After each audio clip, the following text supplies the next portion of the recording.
إن الحمد لله نحمده ونستعينه ونستغفره ونؤمن به ونتوكل عليه ونعوذ بالله من شرور أنفسنا ومن سيئات أعمالنا من يهده الله فلا مضل له ومن يضلل فلا هادي له وأشهد أن لا إله إلا الله وحده لا شريك له وأشهد أن محمدا عبده ورسوله يا أيها الذين آمنوا اتقوا الله حق تقاته ولا تموتن إلا وأنتم مسلمون يا أيها الناس اتقوا ربكم الذي خلقكم من نفس واحدة وخلق منها زوجها وبث منهما رجالا كثيرا ونساء واتقوا الله الذي تساءلون به والأرحام إن الله كان عليكم رقيبا يا أيها الذين آمنوا اتقوا الله وقولوا قولا سديدا يصلح لكم أعمالكم ويغفر لكم ذنوبكم ومن يطع الله ورسوله فقد فاز فوزا عظيما أما بعد فإن خير الحديث كتاب الله وخير الهدي هدي محمد صلى الله عليه وسلم وشر الأمور محدثاتها وكل محدثة بدعة وكل بدعة ضلالة وكل ضلالة في النار.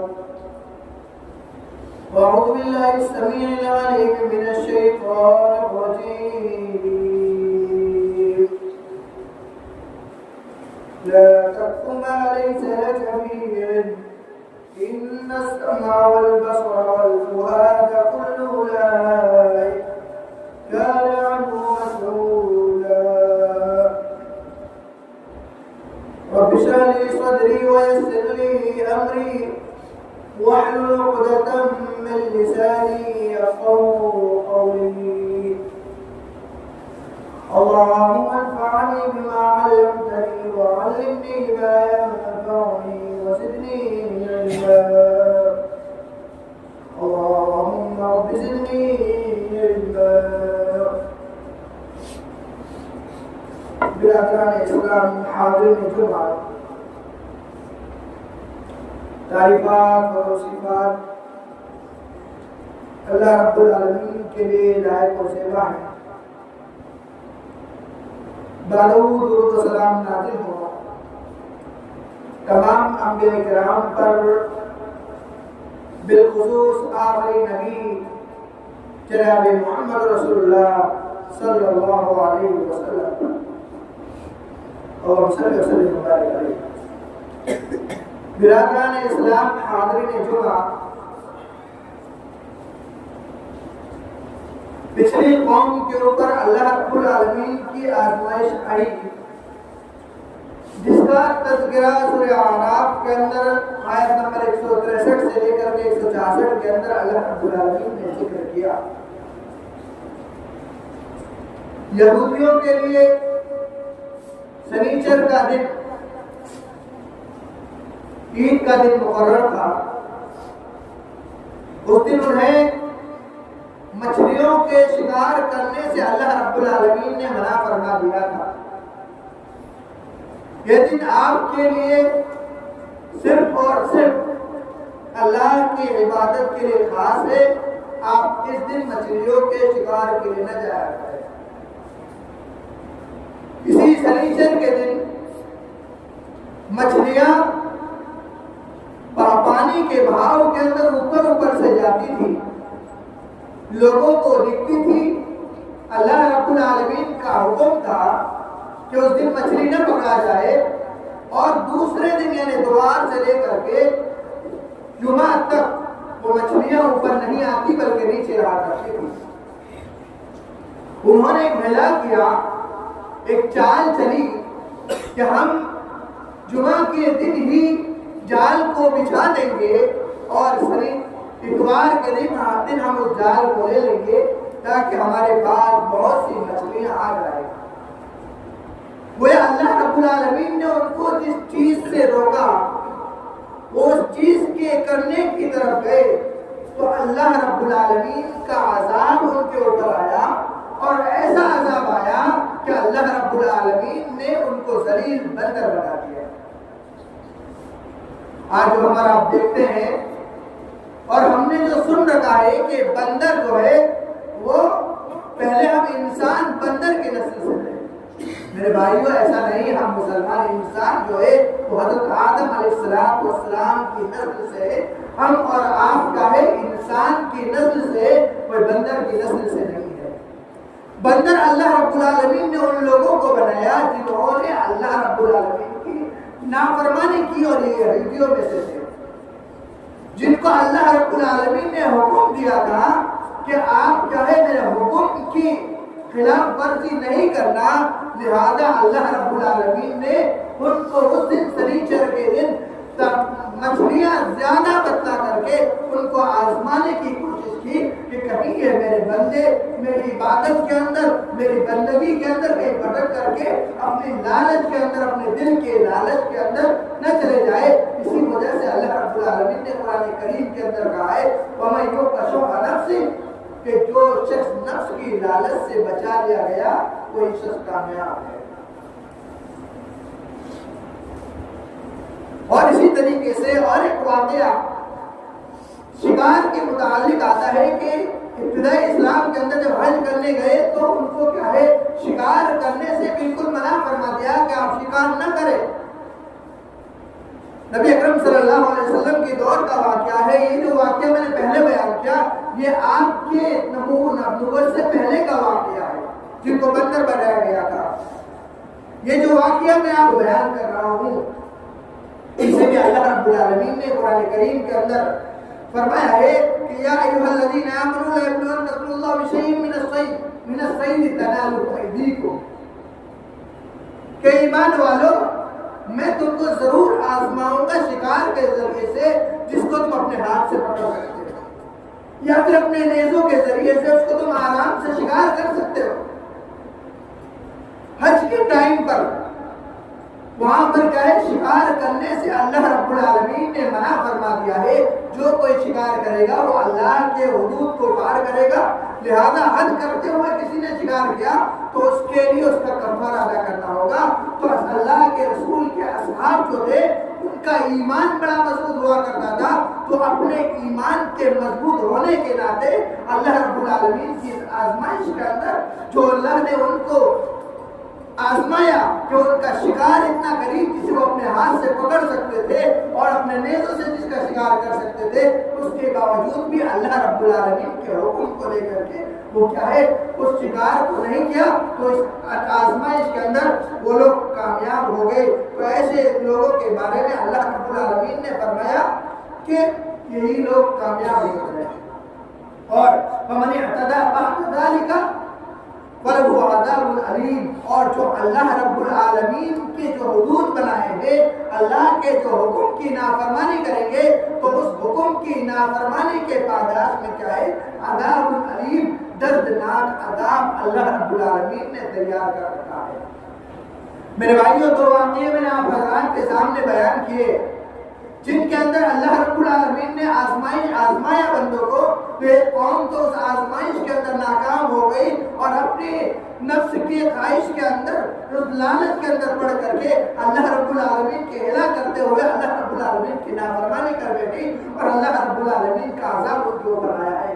اور دوسرے قوم، دوسرے لوگ جو ہمارے اصحاب ہیں، اللہ کے رسول صلی اللہ علیہ وسلم کے سچے ساتھی ہیں، ان کے اوپر سچے دل سے ایمان لانے والے ہیں، وہ ہیں ان کو اللہ رب العالمین کا حکم ملا، لہذا وہ وہیں رک گئے، انہوں نے آگے جانے کی کوشش نہیں کی۔ اس طریقے کے اور بھی واقعات ملتے ہیں، جیسے شراب کا حرمت کا نازل ہونا، اور انہوں نے اس شراب کو بہا دیا، پانیوں کی طرح بہا دیا، اور پھر اس کے بعد اس کا استعمال نہیں کیا۔ اگر وہ چاہتے تو یہ بھی بول سکتے تھے کہ ہمارے پاس جتنی ہے ہم اس کو یوز کر لیں، اس کے بعد ہم اس کو یوز نہیں کریں گے، لیکن جیسا حکم ملا انہوں نے اتنا ہی لے لیا۔ تو لہذا یہاں جو واقعات کو بیان کرنے کا جو مقصد ہے وہ یہ کہ اللہ رب العالمین کی آزمائش انسانی زندگی کے اندر لگی رہتی ہے۔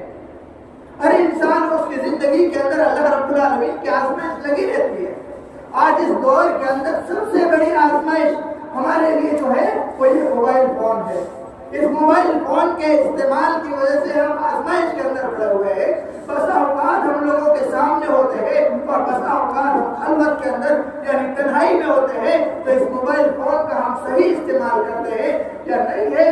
تو میرے بھائیوں، یہ بھی ہماری زندگی کے اندر ایک آزمائش کا ذریعہ ہے۔ اگر ہم نے اس کا غلط استعمال کیا تو حاشیوں کے اندر استعمال کیا تو ہمارے لیے وبال جان بن جائے گی، اس دنیا کے اندر بھی ہمارے لیے وبال بن جائے گی، اور کل قیامت کے دن تو وبال بن جائے گی اور تمام لوگوں کے سامنے ہمیں ذلیل اور رسوا خوار ہونا پڑے گا۔ میرے بھائیوں، اس موبائل فون کے استعمال کے اوپر ہم اپنے خود اس پر قادر ہیں کہ ہم اس موبائل فون کو کس طریقے سے استعمال کریں۔ اگر ہم اس کو غلط طریقے سے استعمال کرتے ہیں تو اس کا وبال ہم ہی پر ہے۔ کوئی یہ نہ کہے کہ موبائل بنانے والے کے اوپر اس کا وبال ہے، لہذا اس نے تمام چیزیں اندر دے دی۔ انسانوں کا اللہ رب العالمین نے عقل و شعور، دماغ دیا، عقل و سلیم دیا، اسے سوچنے سمجھنے کی طاقت دی۔ کیا وہ سوچے سمجھے کون سا راستہ درست ہے، کون سا راستہ غلط ہے؟ آپ اسے خود اس کو دیکھیے، اس کو تلاش کیجئے اور اس کے اوپر اپنی زندگی کو گزارنے کی کوشش کیجئے۔ اللہ رب العالمین نے کیا سرچ کرنا ہے، کیا نہیں دیکھنا ہے، ہمیں اور آپ کو اس کی استعداد کا عقل دی ہے، دماغ دیا ہے۔ میرے بھائیوں، اس موبائل کے بڑے فوائد بھی ہیں اور نقصانات بھی ہیں۔ میں یہ نہیں کہتا کہ موبائل کا استعمال نہیں کرنا چاہیے، حرام ہے، بلکہ اس کو استعمال کرنا چاہیے اور اس کو سنبھل کر کے استعمال کرنا چاہیے، کیونکہ یہ موبائل ایسی چیز ہے جو انسان کو گڑھے تک لے جا رہا ہے، جو گڑھا انسان کو جلا کر کے رکھ دے گا، اور اتنا سخت اس کا عذاب ہے جس عذاب کا انسانی دماغ تصور بھی نہیں کر سکتا۔ تو سب سے پہلے بات یہ ہوگی کہ موبائل جو ہے وہ انسان کے لیے آزمائش ہے۔ اللہ رب العالمین نے انسان کو دماغ دیا کہ اگر اس کو بنایا جائے، یہ موبائل جیسے ایک ٹیکنالوجی بنائی گئی اور اس کے ذریعے سے اللہ رب العالمین ہمیں آزما رہا ہے کہ کہیں اس موبائل کو پا کر کے میرا بندہ اللہ رب العالمین کی نافرمانی کے اندر تو نہیں جا رہا ہے۔ تو میرے بھائیوں، اس لیے اس موبائل کو آزمائش سمجھتے ہوئے اس کے اندر کامیاب ہونے کی کوشش کرنا چاہیے۔ اسی طرح اس موبائل کے اندر سوشل میڈیا بھی آتا ہے۔ اس سوشل میڈیا کے بہت سے تباہ کن جو ہے وہ بھی ہے، بہت سے خرابیاں بھی اس کے اندر ہیں اور بہت سے اچھائیاں بھی ہیں۔ اور اسی سوشل میڈیا کے اندر کیا ہے، اچھائیوں میں سے یہ ہے کہ اس موبائل کے ذریعے سے ہم ایک دوسرے کے روابط اچھے ہو سکتے ہیں۔ ہمارا کانٹیکٹ ایسے شخص کے ساتھ، ایسے مسلمان کے ساتھ ہو سکتا ہے جسے ہم نہیں جانتے، بس صرف مسلمان ہونے کے ناطے ہمارا اور ان کا کانٹیکٹ ہے۔ لہذا حدیث پاک کے اندر آتا ہے کہ جو شخص صرف اللہ رب العالمین کے خاطر، مسلمان ہونے کے خاطر ایک دوسرے سے محبت کرے تو اللہ رب العالمین کل قیامت کے دن اسے اپنے عرش کے نیچے جگہ عطا فرمائے گا۔ تو آپ نے دیکھا اس موبائل کا بہت بڑا فائدہ ہے۔ اگر اس کا استعمال صحیح طور پر کیا جائے تو اس کے فوائد میں سے ایک فائدہ کیا بتلایا کہ موبائل کے ذریعے سے ہم دوسرے مسلمان تک کیا ہے ان سے باتیں کریں، ان سے ربط رکھیں، صرف اس لیے کسی مطلب کے لیے نہیں، بلکہ ان سے اس لیے ربط رکھیں کہ وہ اللہ کے مسلمان ہے اور ایک مسلمان دوسرے مسلمان کا بھائی ہے۔ تو اس کے لیے اللہ رب العالمین القیامت کے دن اسے کیا ہے اپنے عرش کے نیچے جگہ دے گا۔ لیکن محبت خالص اللہ رب العالمین کے لیے ہونی چاہیے۔ اور اسی طریقے سے آپ سے اس کے اندر سلام بھی ہوتا ہے، خیر خیریت بھی ہوتی ہے۔ سلام کے ذریعے سے اگر کوئی سلام کرتا ہے تو اس سلام کی وجہ سے اس کو نیکی بھی پہنچتی ہے، اور اس کے ذریعے سے کیا ہے، بہت سے اور فوائد میں سے یہ ہے کہ اس کے ذریعے سے ایک دوسرے کی خیر خیریت اور قرابت داروں کی خیر خیریت جو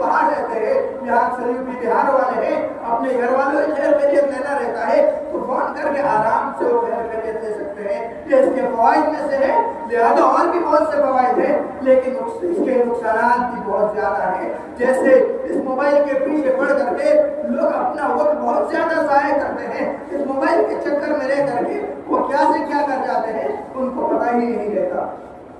جیسے کسی ویڈیوز یا ریلس کو دیکھنے لگتے ہیں تو اتنا دیکھنے لگتے ہیں کہ ان کے یہ بھی پتہ نہیں چلتا ہے کہ ٹائم کیا ہو رہا ہے، کیا اس کو کام کرنا ہے، کیا نہیں کرنا ہے، اور اس کو بالکل اس کا احساس نہیں ہوتا ہے۔ اور بسا اوقات تو ایسا بھی ہو جاتا ہے کہ جب وہ ڈیوٹی پر ہوتا ہے تو وہاں پر بھی موبائل کے استعمال کی وجہ سے وہ کام میں گڑبڑی کرنے لگتا ہے، اور اسی طریقے سے اس گندی ریلس کو دیکھ کر کے لوگوں تک فارورڈ کرنا میرے بھائیوں یہ بالکل غلط کام ہے، کیونکہ جو کسی کی برائی کی طرف رہنمائی کرے گا تو اس کا بھی اس کو کیا ہے، اس کا گناہ ملے گا۔ لہذا اس موبائل کا استعمال صحیح طریقے سے کیا جائے، کیونکہ جہاں اس موبائل کے استعمال کے اندر یہ بات آتی ہے کہ موبائل کے ذریعے سے اگر کسی کو فائدہ پہنچا، من دل علی خیر فلہ مثل اجر فاعلہ، حضرت علی رضی اللہ تعالیٰ عنہ سے نبی اکرم صلی اللہ علیہ وسلم نے فرمایا کہ آپ کے ذریعے سے اگر کسی کو ذرہ برابر بھی فائدہ پہنچا تو آپ کو کیا ہے اس کے برابر اجر و ثواب ملے گا۔ لہذا اس کا الٹا برعکس لے لیجیے، آپ کے ذریعے سے اگر کسی کو کوئی نقصان پہنچا یا کوئی برائی کے اندر پڑ گیا تو اس کو بھی آپ کو بھی اس کے برابر آپ کو بھی گناہ ملے گا۔ لہذا اس کو استعمال کرنے سے پہلے اپنے آپ کو صحیح راستے پر لائیے۔ اور اسی طریقے سے سوشل میڈیا کے اندر بہت سی باتیں جھوٹی نیوز پھیلائی جاتی ہیں اور بہت سی جھوٹی باتیں عام ہوتی ہیں۔ نبی اکرم صلی اللہ علیہ وسلم نے اسی جھوٹے کے متعلق فرمایا کہ جھوٹا شخص کا ہے ان کے اوپر اللہ رب العالمین کی رحمت نہیں برستی ہے، اللہ رب العالمین کی رحمت جھوٹے شخص پر نہیں برستی ہے۔ لہذا جھوٹی نیوز کو آگے پھیلانا بغیر تحقیق کے واٹس ایپ کے اندر یعنی ایک دوسرے ملا تو ایک دوسرے کو بھیجتے جانا اس کے بغیر تحقیق کیے ہوئے، میرے بھائیوں یہ بھی ہوا، یہ بھی سوشل میڈیا کے یہ موبائل فون کے نقصانات میں سے ہیں۔ لہذا اس چیز سے بچنا چاہیے۔ اور ابن قیم رحمہ اللہ علیہ اسی وقت کے ضیاء کے متعلق فرماتے ہیں کہ وقت کا ضیاء موت سے بھی بدتر ہے۔ وقت کا ضیاء یہ موت سے بھی بدتر ہے، موت سے بھی بھیانک کیا ہے، وقت کو ضائع کرنا ہے۔ اور آگے کہتے ہیں کہ موت انسان کو آتی ہے تو اس کے ذریعے سے کیا ہے اس کے اعمال ختم ہو جاتے ہیں، لیکن یہ وقت کا ضائع کرنا یہ اللہ رب العالمین سے بندوں کو دور کرتا ہے اور یوم آخرت سے بندوں کو دور کرتا ہے۔ لہذا ذرا غور و فکر کیجئے کہ ہم جب موبائل کے اندر لگے رہتے ہیں، ریلس کے اندر لگے رہتے ہیں تو ہمیں عبادت کی کوئی پرواہ نہیں رہتی ہے کہ ہمیں نماز بھی پڑھنی ہے، اللہ کے ذکر اذکار بھی کرنا ہے، ہم اسی کے اندر مگن ہو جاتے ہیں، کسی کے گانوں کے اندر پڑ جاتے ہیں، کسی کی ٹھٹا مذاق اڑایا جاتا ہے تو ہم اس کے اندر پڑ جاتے ہیں۔ میرے بھائیوں یہ سب چیزیں ہمارے اوپر دو محافظ اللہ رب العالمین نے رکھے ہوئے ہیں جو آپ کو کیا ہے، آپ کی اچھائیوں کو اور آپ کی برائیوں کو لکھتے رہتے ہیں، اور یہ اچھائی برائی کل قیامت کے دن اللہ رب العالمین کے سامنے پیش ہوگی، اور وہاں اللہ رب العالمین ہمارے سامنے ہمارے نامہ اعمال دے گا تو ہم وہاں کہیں گے کہ کاش کہ میں انسان ہی نہیں ہوتا، کاش کہ میں مٹی ہوتا، اور وہاں کہیں گے کہ ما لہذا الکتاب لا یغادر صغیرۃ ولا کبیرۃ الا احصاها۔ میرے بھائیوں ہم اپنے وقت تو ضائع کر رہے ہیں، لیکن اس ضائع کرتے ہوئے وقت میں ہم کیا کر رہے ہیں، کس کام کو کر رہے ہیں، ہم یہ بھول جاتے ہیں، اور یہ بھول جاتے ہیں کہ اللہ رب العالمین نے ہمارے کندھوں کے اوپر دو فرشتے مقرر کر رکھے ہیں، جو ایک اچھائیوں کو لکھتا ہے ایک برائیوں کو لکھتا ہے۔ کل قیامت کے دن ہمیں اللہ رب العالمین کتاب تھمائے گا، کتاب دکھلائے گا، تو ہم وہاں کہیں گے کہ اس کتاب کو کیا ہو گیا ہے، لا یغادر صغیرۃ ولا کبیرۃ، کہ اس کتاب کو کیا ہو گیا، نہ اس نے چھوٹی بات کو چھوڑا ہے نہ بڑی بات کو چھوڑا ہے، الا احصاها، مگر اس کو لکھ دیا ہے۔ میرے بھائیوں یہ زندگی بڑی قیمتی زندگی ہے، اس کو غنیمت جانے، اس کو فضول کاموں کے اندر نہ گزارے، وقت کے ضیاع کے اندر اس کو نہ گزارے، اور اسی موبائل اور اس کے ذریعے سے دوسرے جو ہے سوشل میڈیا کے ذریعے سے ہم ریاکاری کے اندر بھی پڑتے ہیں اور اپنا دکھاوا کرتے ہیں. اچھا بھاری موبائل لوگوں کے سامنے آئی فون لے کر جاتے ہیں اور لوگوں کو دکھاتے ہیں اور اپنے آپ کو امیر دکھانے کی کوشش کرتے ہیں اور سامنے والے کو دبانے کی کوشش کرتے ہیں. اور میرے بھائیوں مال کے اندر بھی ریاکاری کرنا یہ اللہ رب العالمین نے منع فرمایا ہے. اللہ رب العالمین فرماتا ہے والذین ينفقون اموالهم رئاء الناس کہ جو شخص لوگوں کو دکھلاوے کے لیے مال کو خرچ کرتا ہے ولا یؤمنون باللہ ولا بالیوم الآخر جو اللہ پر ایمان نہیں رکھتا اور آخرت کے دن پر ایمان نہیں رکھتا ومن یکن الشیطان فہو قرینا اور جس شخص کا دوست شیطان ہو یعنی جو نماز سے غافل ہو ذکر و اذکار سے غافل ہو وہ شخص شیطان کو اپنا دوست بنا لیتا ہے. قرینا فساء قرینا اور کیا ہی بدترین دوست انہوں نے بنا رکھا ہے. اللہ رب العالمین قرآن کریم کے اندر دوسرے جگہ فرماتا ہے یا ایھا الذین آمنوا لا تبطلوا صدقاتکم بالمن والعطا کہ تم اپنے صدقات کو احسان جتلاتے ہوئے دوسرے کے اوپر اس کو ضائع برباد نہ کرو. اور آگے فرمایا الذی ينفق مالہ رئاء الناس اس طریقے سے جس طریقے سے لوگوں کو دکھلاوے کے لیے بندے اپنے مال کو خرچ کرتا ہے. یا الناس ولا یؤمنون باللہ ولا بالیوم الآخر تو کیا ہے وہ اللہ کے اوپر ایمان نہیں رکھنے اور اللہ پر ایمان نہیں رکھتا ہے اور آخرت کے دن کے اوپر ایمان نہیں رکھتا. لہذا ان دونوں آیاتوں کے اندر اللہ رب العالمین نے واضح طور پر بندوں کو یہ منع کر دیا ہے کہ وہ لوگوں کو دکھلائے نہیں, لوگوں کے اوپر احسان نہ جتلائے. اس کے پاس مال و دولت ہے جو ضرورت مند ہے اس کے اوپر خرچ کرے, لیکن یہ نہ ہرگز یہ نہ کرے کہ لوگوں کو دکھلائے کہ میرے پاس بہت پیسہ ہے, بہت مالدار ہوں, بہت صاحب سخاوت ہوں, میرے پاس بہت کوٹھی بنگلے ہیں, میں بڑے بڑے مہنگے موبائل رکھتا ہوں, بڑی بڑی گاڑیاں رکھتا ہوں. میرے بھائیوں اس بات سے اللہ رب العالمین نے منع فرمایا ہے کیونکہ مال جو ہے وہ اصل اللہ رب العالمین کا مال ہے. اللہ رب العالمین نے بندوں کو خرچ کرنے کے لیے دیا ہوا ہے. جیسے آج بچے جو ہیں وہ اپنے والدین سے پیسے مانگتے ہیں. کیوں مانگتے ہیں؟ ان کو ذخیرہ جمع کرنا ہوتا ہے, یا کوئی تاج محل بنانا ہوتا ہے, گاڑی بنگلہ لینا ہوتا ہے, یا موبائل لینا ہوتا ہے. نہیں میرے بھائیوں, بچے جو مانگتے ہیں وہ اس لیے مانگتے ہیں تاکہ اس پیسے کے ذریعے سے وہ چند چیزیں کھا سکے اور مزہ کر سکے. لہذا اللہ رب العالمین کا مال ہے وہ بندوں کو دیتا ہے, اس لیے دیتا ہے تاکہ بندے بھی اس سے خرچ کر سکے. لہذا کہا گیا ہے کہ انسانوں کا مال اتنا ہی ہے جتنا اس نے اپنے اوپر خرچ کیا ہے. اپنی زندگی کے اندر جتنا اس نے خرچ کیا ہے وہی اس کا مال ہے. جو بقایا مال ہے, جو مال بچ گیا ہے اور اس کی موت ہو گئی ہے, تو مال اس کو ذرہ برابر بھی کام نہیں آ سکتا, وہ اس کے آنے والی نسل کے لیے. لہذا مال و دولت کے اوپر فخر نہ کریں اور مال و دولت کو لوگوں کو نہ دکھلائیں. اور اس موبائل جو بڑے بھاری موبائل چلا کر کے اوپر کی جیبوں کے اندر یا نیچے بیگ کی جیبوں کے اندر آدھا موبائل باہر نکال کر کے لوگوں کو بتلایا جا رہا ہے اور اپنے آپ کو امیر ہونے کا تصور سامنے کرایا جا رہا ہے. میرے بھائیوں اس چیز کے منع کیا گیا ہے کہ چیزیں نہ کی جائے. اور اس موبائل کے ذریعے سے ہم آج اتنے دور ہو چکے ہیں, اتنے بڑے گناہ کے اندر پڑ رہے ہیں جس کا ہمیں تصور ہی نہیں ہے. اس وقت کے ضیاع اتنا زیادہ کر رہے ہیں کہ ہمارے والدین ہم کو بلا رہے ہیں تو ہم ان کے والدین کی باتوں کو نہیں سن رہے ہیں. حالانکہ اللہ رب العالمین کا فرمان ہے وَآتِ ذِي الْقُرْبَىٰ حَقَّهُ کہ اپنے جو قریبی رشتے دار ہیں ان کا کیا حق ادا کرو. یہ قریبی رشتے داروں کی بات ہے.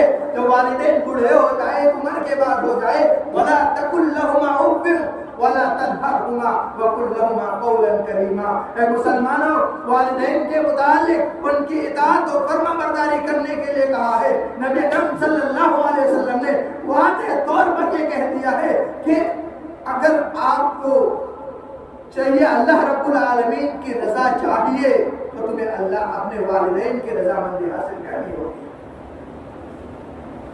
رضا اللہ فی رضا الوالدین, اللہ کی رضامندی والدین کی رضامندی میں ہے. وسخط اللہ فی سخط الوالدین, اور اللہ رب العالمین کی ناراضگی والدین کی ناراضگی میں ہے.